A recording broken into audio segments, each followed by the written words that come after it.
अस्सलाम वालेकुम स्टूडेंट्स। आज हम सेकेंड ईयर फिज़िक्स का चैप्टर नंबर 17 स्टार्ट करने जा रहे हैं। इस चैप्टर का नाम है फ़िज़िक्स ऑफ सॉलिड्स।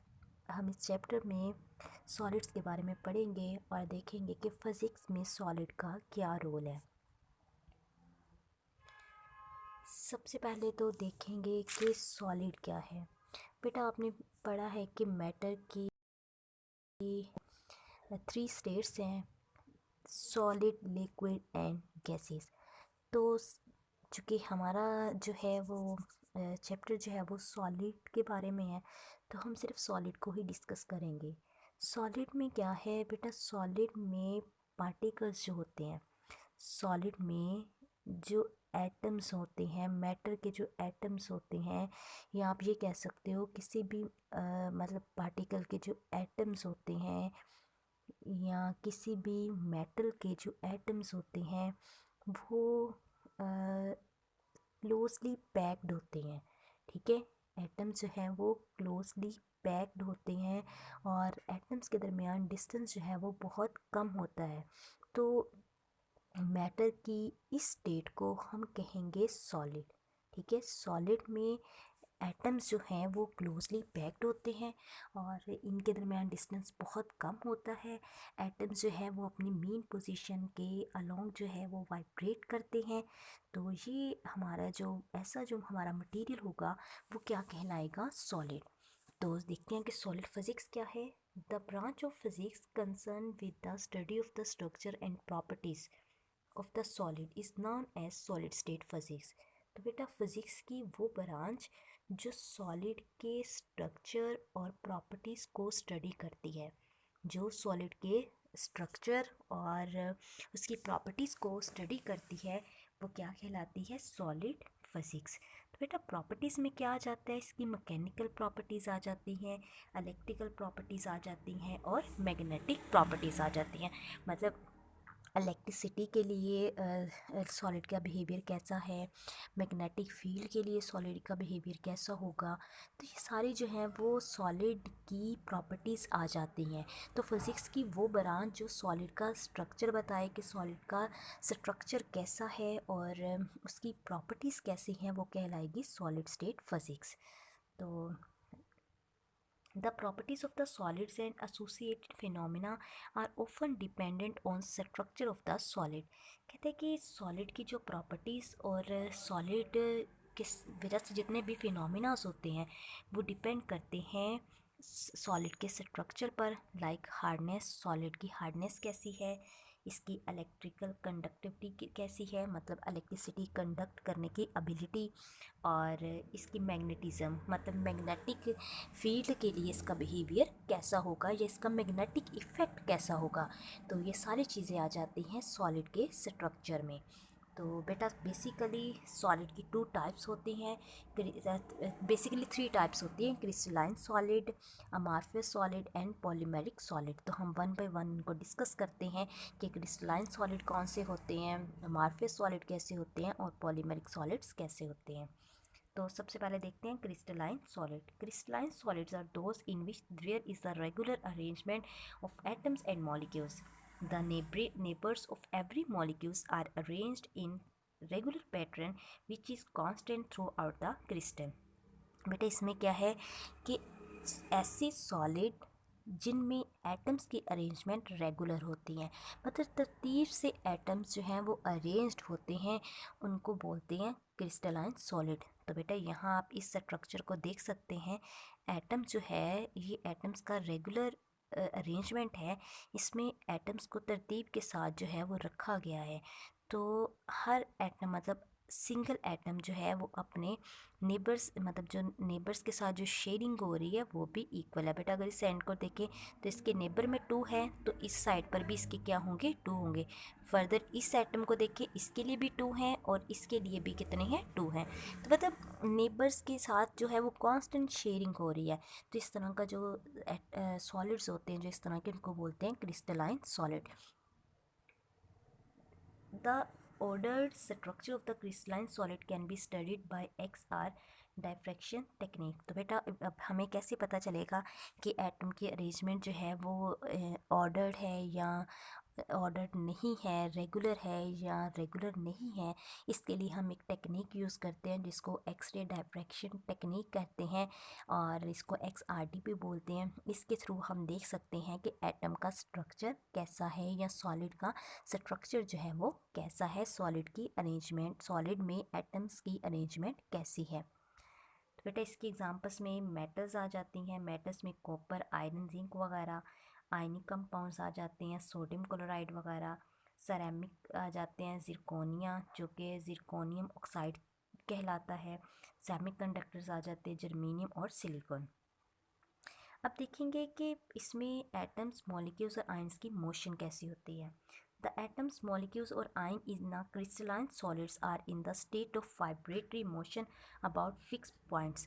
बेटा इसमें क्या होता है, जब हम क्रिस्टलाइन सॉलिड की बात करते हैं तो जो एटम्स होते हैं, सॉलिड के जो एटम्स होते हैं वो अपनी मेन पोजीशन के अलोंग जो है वो वाइब्रेट करते हैं। ठीक है, मेन पोजीशन के अलोंग जो है वो वाइब्रेट करते हैं।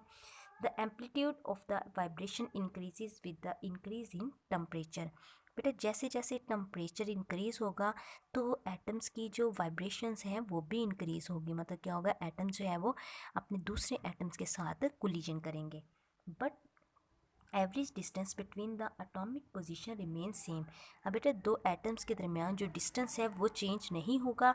हाँ, ये हो सकता है कि उनकी वाइब्रेशन जो है वो इंक्रीज़ हो जाए with due to increase in temperature. The cohesive forces between atoms, molecules or ions of the crystalline solid maintain the strict long range order in spite of the atomic vibration।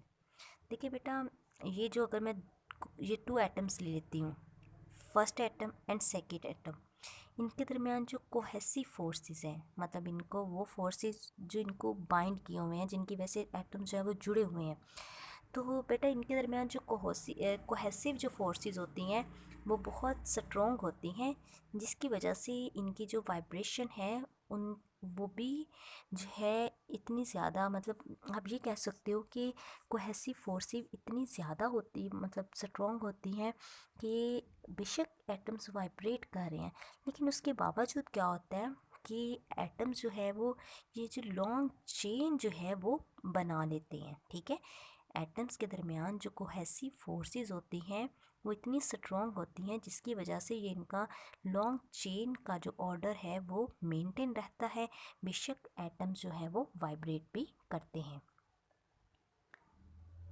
When the temperature for a crystal exceeds from a certain limit, then its structure suddenly break up and the solid melt। अब देखिए बेटा, ये तो तब तक की बात है जब तक टेम्परेचर जो है वो नॉर्मल है, लेकिन बेटा जैसे ही आप इसका टेम्परेचर सॉलिड का बढ़ाते जाओगे तो एक स्टेज ऐसी आएगी कि एटम्स के दरमियान जो कोवलेंट बॉन्ड है, एटम्स के दरमियान जो कोवलेंट बॉन्ड है वो टूट जाएगा और सॉलिड जो है वो मेल्ट हो जाएगा। Every crystalline structure has definite melting point. तो बेटा अब ये जो क्रिस्टलाइन सॉलिड का मेल्टिंग पॉइंट भी जो है वो स्पेसिफिक होता है और उस मेल्टिंग पॉइंट पर ही सॉलिड जो है वो मेल्ट होगा।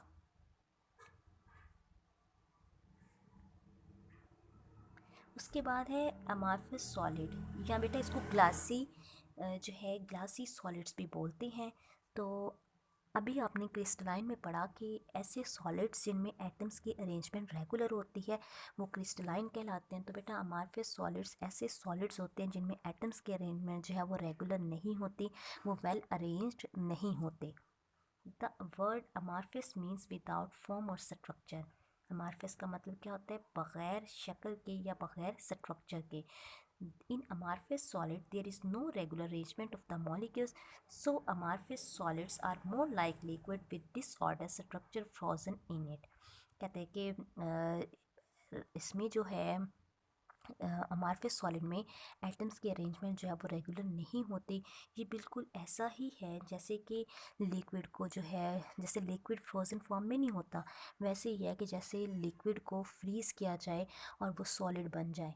ठीक है। लेकिन वैसे अगर हम सॉलिड्स की बात करते हैं तो वो तो लिक्विड से बिल्कुल डिफरेंट होते हैं। तो अमार्फस सॉलिड में चूँकि एटम्स की अरेंजमेंट रेगुलर नहीं होती, तो कहते हैं आप समझ सकते हैं कि अमार्फस सॉलिड बिल्कुल ऐसे ही सॉलिड्स है जैसे आप लिक्विड को फ्रीज कर दो। तो यहाँ आप देखें, ये आपके पास है। अ, यहाँ बेटा देखिए एटम्स की अरेंजमेंट जो है वो रेगुलर नहीं है। बेटा इसको देखें और इसको देखिए, यहाँ आपको अरेंजमेंट जो है वो रेगुलर नज़र आ रही है, जबकि यहाँ अरेंजमेंट जो है वो इरेगुलर। यहाँ नेबरिंग शेयरिंग जो है, नेबर्स की जो शेयरिंग है वो इक्वल नहीं है। तो इसलिए हम इनको क्या बोलेंगे, हम इनको ग्लासी सॉलिड्स बोलेंगे। ऑन हीटिंग, इसमें ordinary glass which is solid at ordinary temperature. अगर हम ऑर्डनरी ग्लास लेते हैं तो बेटा वो सॉलिड होगा ऑर्डनरी टेम्परेचर पर, और इसकी रेगुलर अरेंजमेंट नहीं होगी। जब आप इसको मतलब हीटअप करते हो तो ये आहिस्ता आहिस्ता जो है वो सॉफ्ट होना शुरू हो जाएगा, और ये पेस्ट में कन्वर्ट होने से पहले ये एक विस्कस लिक्विड बन जाएगा 800 डिग्री टेम्परेचर पर। मतलब चूँकि इसमें एटम्स की अरेंजमेंट जो है वो रेगुलर नहीं होती, एटम्स के दरमियान जो कोहेसिव फोर्सेस हैं वो वीक होती हैं, जिसकी वजह से ये जो सॉलिड ऑर्डिनरी टेम्परेचर पर तो सॉलिड ही रहते हैं, लेकिन जैसे ही आप इसको हीटअप करते हो तो सॉलिड जो है वो विस्कस लिक्विड में कन्वर्ट हो जाता है 800 डिग्री टेम्परेचर पर, और उसके बाद ये पेस्ट की फॉर्म जो है वो कन्वर्ट कर लेता है। ठीक है।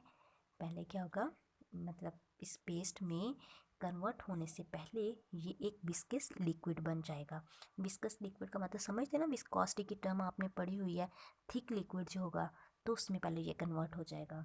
दस amorphous solids are also called glassy solid. तो बेटा इसलिए इसको ग्लासी सॉलिड्स भी हम कहते हैं। क्यों कहते हैं, क्योंकि ये लिक्विड में बहुत जल्दी कन्वर्ट हो जाते हैं on heating. Such type of solid has no definite melting point. तो अब ये किसी भी टेम्परेचर पर जो है वो लिक्विड में कन्वर्ट हो जाते हैं। तो इसलिए बेटा ऐसे जो सॉलिड्स हैं इनका कोई भी स्पेसिफिक मेल्टिंग पॉइंट नहीं होता। उसके बाद है पॉलीमेरिक सॉलिड्स। बेटा ये ऐसे सॉलिड्स होते हैं, मतलब ना तो ये क्रिस्टलाइन होते हैं ना ये अमार्फस होते हैं। मतलब ये जो है ना क्रिस्टलाइन और अमार्फस के बिटवीन लाई करते हैं। ठीक है। सॉलिड्स क्रिस्टलाइन से कम सॉलिड्स, मतलब जिस तरह के क्रिस्टलाइन होते हैं उनसे ये कम होते हैं, और अमार्फस सॉलिड से ज़रा बेहतर होते हैं। तो ये इंटरमीडिएट फॉर्म है क्रिस्टलाइन और अमार्फस सॉलिड की। There are more or less solids material with a structure which is intermediate between order and disorder। मतलब इसमें एटम्स की जो अरेंजमेंट होती हैं ना तो वो बिल्कुल ऑर्डर्ड फॉर्म में होती है और ना ही बिल्कुल डिसऑर्डर्ड फॉर्म में होती है।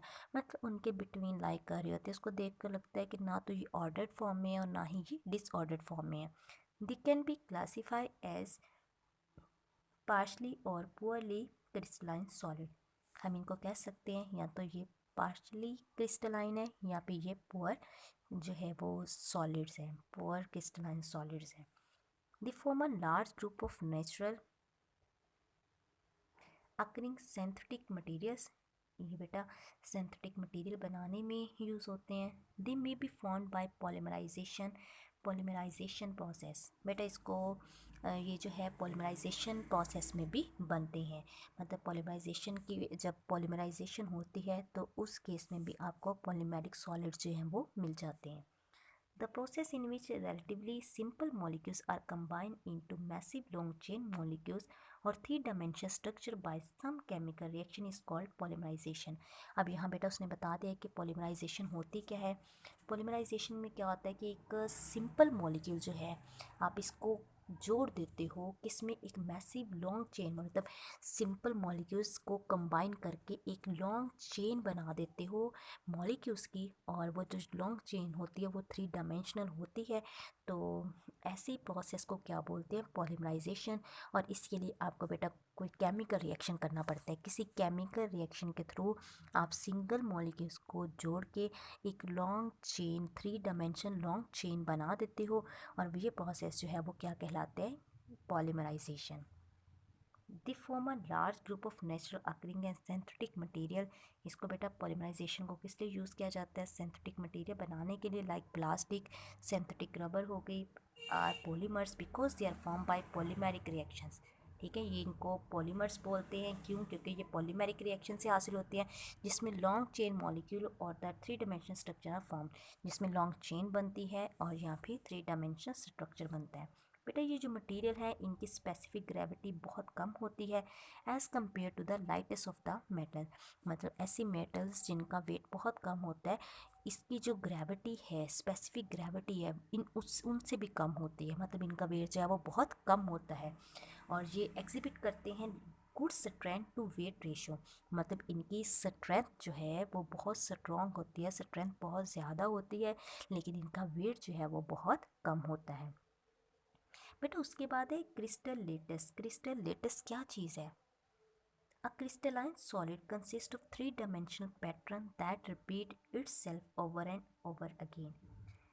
ऐसे क्रिस्टलाइन सॉलिड जो 3 डायमेंशनल पैटर्न बनाते हैं और ये पैटर्न जो है वो रिपीट होता जाता है, इसको बोलते हैं crystal lettuce. The smallest 3 dimensional basic structure, मतलब एक सबसे छोटा 3 डायमेंशनल स्ट्रक्चर जो होगा वो क्या कहलाएगा? Unit cell. तो बेटा देखिए, आप इस एटम को ले लें, ठीक है, या आप इस कॉर्नर को ले लें, या ये आयन कह रहा है इसको, लेट्स सपोज ये आपके पास एक आयन है। देखिए बेटा, ये इस आयन का हो जाएगा वाई एक्सिस, ये लेते हैं वाई एक्सिस, ये ले लेते हैं एक्स एक्सिस और ये इसका हो जाएगा जी एक्सिस। तो देखिए the smallest 3 dimensional basic structure is called unit cell. तो ये आपके पास क्या होगा? यूनिट सेल है, क्योंकि ये 3 डायमेंशनल है। तो इस तरह के बहुत सारे एटम्स होंगे जो 3 डायमेंशनल स्ट्रक्चर बनाएंगे, तो ये सारे के सारे क्या है? Unit cell. और यूनिट सेल मिलकर क्या बना देंगे? एक क्रिस्टल लेटिस बना देंगे। The crystal lattice is form by repetition of unit cells. ठीक है, यूनिट सेल की रिपीटेशन से क्या बन रहा है? एक क्रिस्टल लेटिस बन रहा है, 3 डायमेंशनल क्रिस्टल लेटिस बन रहा है। तो बेटा देखिए ये क्यूब है और क्यूब क्या होता है? 3 dimensional. Sodium chloride has cubic shape. Cubic crystal have all the side meet at right angle, कि इसकी सारी साइड जो है वो राइट एंगल पर मिलते हैं। बेटा देखिए ये एक साइड ले लें तो यहाँ भी क्या बनेगा? 90 का एंगल। ये साइड ले लें, इस पर भी 90 का एंगल है। ये ले लें, इस पर भी 90 का एंगल। ये साइड ले लें, इस पर भी 90 का एंगल है और इस साइड पर भी 90 का एंगल बनेगा। Other crystal shapes have corners in which one or more of the angles are not right angle. इसमें सारे ही 90 के एंगल पर होंगे, लेकिन क्यूब के अलावा आप कोई और शेप लेते हो तो बेटा उसके लिए जो है इसके जो साइड्स हैं या कॉर्नर्स हैं वो 90 का एंगल नहीं बनाएंगे।